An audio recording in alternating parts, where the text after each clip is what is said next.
तो चलिए जानते हैं आज की मुख्य हेडलाइंस। कोरोना वैक्सीन लेनी है तो शराब पीना छोड़ना होगा। कई राज्यों के लिए रेलवे ने की कई विशेष ट्रेनों को चलाने की घोषणा, देखे लिस्ट। किसानों का गुस्सा, कहा बंजर छोड़ देंगे खेती, नहीं भरेंगे बिजली बिल और लोन। सरसों का तेल होगा सस्ता, एफएसएसएआई ने ब्लेडिंग पर लगी रोक हटाई।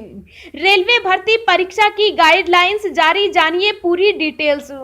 सुकन्या समृद्धि योजना में पैसा लगाने वालों के लिए जरूरी खबर, स्कीम में हो गए ये 5 बड़े बदलाव। जी हां दोस्तों, और भी बहुत बड़ी काम की खबरें निकल कर आ रही है, इसलिए वीडियो को लास्ट तक जरूर देखना। तो चलिए जानते हैं एक एक करके तमाम बड़ी खबरों को। पर इससे पहले अभी तक आपने इस वीडियो को लाइक नहीं किया तो लाइक कर दीजिए। तो चलिए वीडियो स्टार्ट करते हैं। कोरोना वैक्सीन लेनी है तो शराब पीना छोड़ना होगा। जी हां, रूसी स्वास्थ्य मंत्रालय के अधिकारियों के अनुसार स्पुतनिक वैक्सीन का हर डोज लेने के बाद कम से कम 3 दिन तक मदिरा सेवन न करें। उन्होंने कहा कि हम पूर्ण शराबबंदी की बात नहीं कर रहे, लेकिन एक नियंत्रित रोक आवश्यक है। यह केवल स्पुतनिक की नहीं, किसी भी कोरोना वैक्सीन के लिए कारगर सलाह है। अधिकारियों के मुताबिक यह समझना जरूरी है कि शराब शरीर की रोग प्रतिरोधक क्षमता को कम कर देती है। ऐसे में कोविड रोधी टीके का असर न के बराबर हो जाता है, बल्कि बेअसर भी हो जाता है। इसके अलावा कोविड का टीका लेने के 42 दिन तक किसी रोग प्रतिरोधक क्षमता कम करने वाली दवा का सेवन भी नहीं करना है।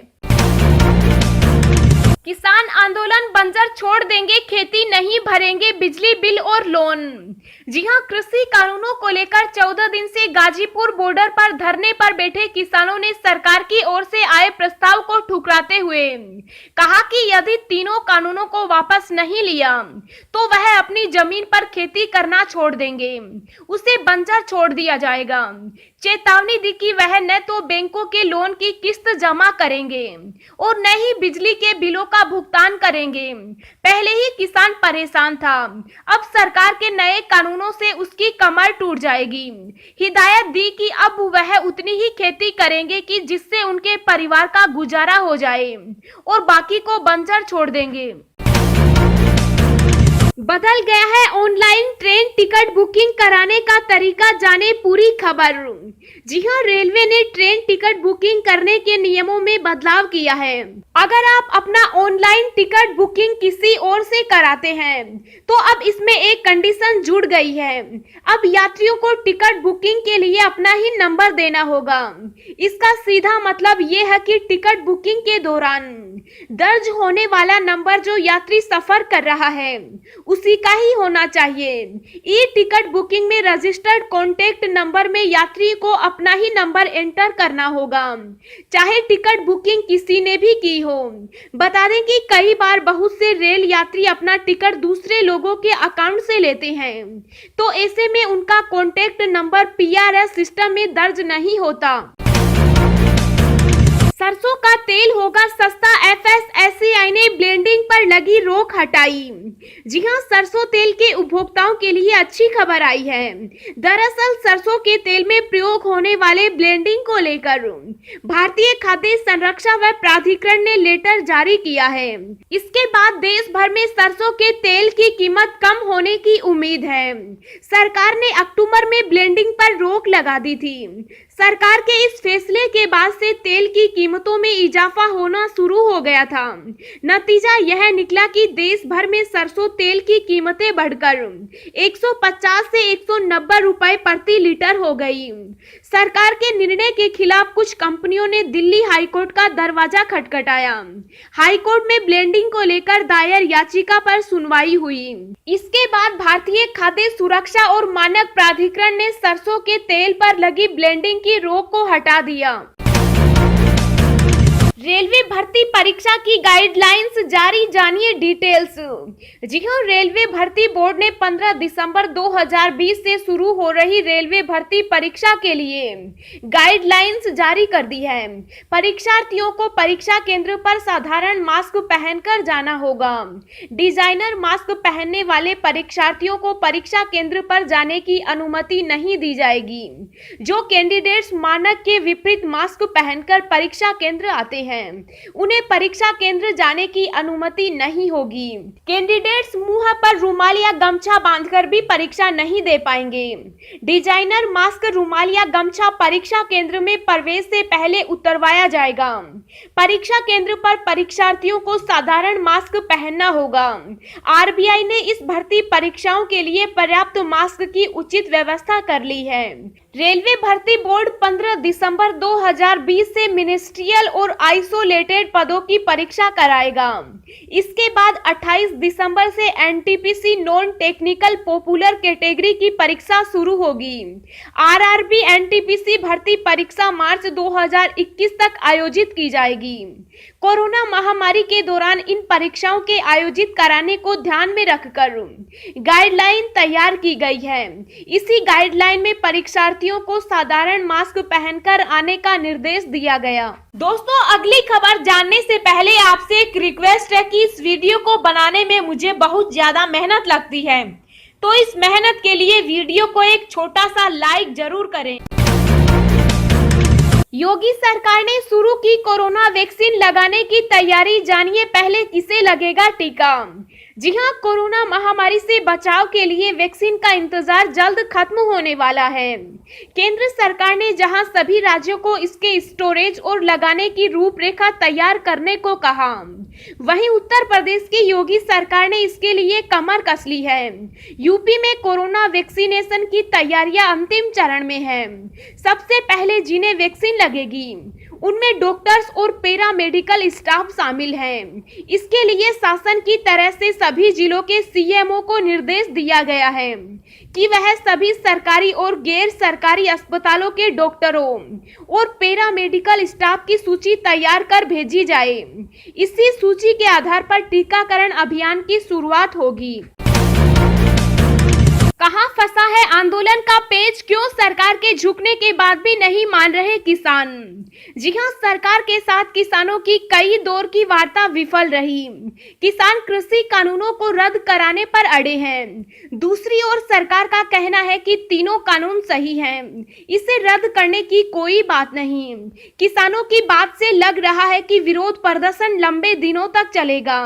सरकार भले बोल रही है कि वह किसानों के हर भ्रम को दूर करेगी, लेकिन किसान अपने इरादों पर टिके हैं। सवाल है कि किसान अगर इस जिद पर अड़े रहेंगे कि कानून रद्द कराना ही अंतिम विकल्प है, तो शायद इस मसले का हल नहीं निकलेगा। कृषि मंत्री नरेंद्र सिंह तोमर कह चुके कि न्यूनतम समर्थन मूल्य यानी एमएसपी प्रणाली जारी रहेगी और एमएसपी के अंतर्गत मंडियों को समाप्त नहीं किया जाएगा। तोमर ने यह भी कहा कि किसानों की जमीन कोई भी किसी भी वजह से नहीं ले सकता और खरीदार किसानों की भूमि में कोई बदलाव नहीं कर सकता। सरकार की ओर से कानूनों में कई संशोधनों की बात भी कही गई। इसके बावजूद किसान कानून रद्द करने पर अड़े हैं। इसे देखते हुए ऐसे आरोप लगने हैं कि किसान आंदोलन राजनीति से प्रेरित हैं। कई राज्यों के लिए रेलवे ने की कई विशेष ट्रेनों को चलाने की घोषणा।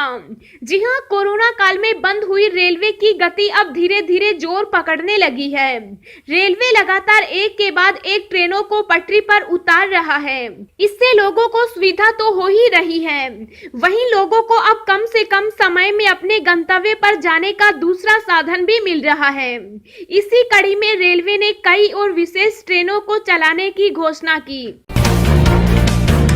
सुकन्या समृद्धि योजना में पैसा लगाने वालों के लिए जरूरी खबर, स्कीम में हो गए ये 5 बदलाव। जी हां, केंद्र सरकार की सुकन्या समृद्धि योजना आम आदमी में बहुत ही प्रचलित स्कीम है, इसलिए इस पर आने वाले हर फैसले पर आम आदमी की निगाहें टिकी रहती है। आपको बता दें कि बेटियों के लिए सरकार की लोकप्रिय स्कीम सुकन्या समृद्धि योजना में कुछ बदलाव हुए हैं। इसके कुछ नियमों को हटाया गया है, तो वहीं उनकी जगह नए नियम लाए गए हैं। ये नियम अधिसूचित हो चुके हैं। वैसे तो स्कीम में कोई खास बदलाव नहीं हुआ, लेकिन जो छोटे छोटे बदलाव हुए हैं उनके बारे में हम आपको बताने जा रहे हैं। अकाउंट डिफॉल्ट होने के बावजूद नहीं बदलेगी ब्याज दर। स्कीम के नियमों के अनुसार स्कीम में हर साल कम से कम 250 रुपए जमा करना चाहिए। अगर यह रकम भी जमा नहीं की जाती तो उसे डिफॉल्ट अकाउंट माना जाएगा। नए नियमों के अनुसार अगर खाते को दोबारा एक्टिव नहीं किया जाता है तो मैच्योर होने तक डिफॉल्ट अकाउंट पर स्कीम के लिए लागू दर से ब्याज मिलता रहेगा। यह खाता धारकों के लिए अच्छी खबर है। कर सकते हैं समय से पहले खाता बंद। स्कीम के नए नियमों के अनुसार बेटी की मौत की स्थिति में या अनुकंपा के आधार पर सुकन्या समृद्धि खाते को समय से पहले बंद करने की इजाजत दी गई है। अनुकंपा में खाता धारक की जानलेवा बीमारी का इलाज या अभिभावक की मौत जैसी स्थितियां शामिल है। 2 बेटियों से ज्यादा के मामले में खाता खोलने के नियम। स्कीम के तहत 2 बेटियों के लिए खाता खुलवाया जा सकता है। हालांकि एक बेटी के जन्म के बाद 2 जुड़वा बेटी हो जाती है तो उन सभी के लिए खाता खुल सकता है। नए नियमों के अनुसार अगर 2 से ज्यादा बेटियों का खाता खुलवाना है तो जन्म प्रमाण पत्र के साथ एफिडेविट भी जमा कराना पड़ेगा।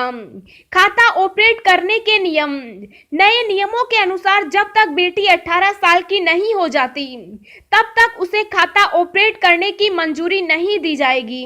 ये है अन्य बदलाव। नए नियमों में खाते में गलत इंटरेस्ट डालने पर उसे वापस पलटने के प्रावधान को हटाया गया है। इसके अलावा नए नियमों के तहत खाते में ब्याज वित्त वर्ष के अंत में क्रेडिट किया जाएगा।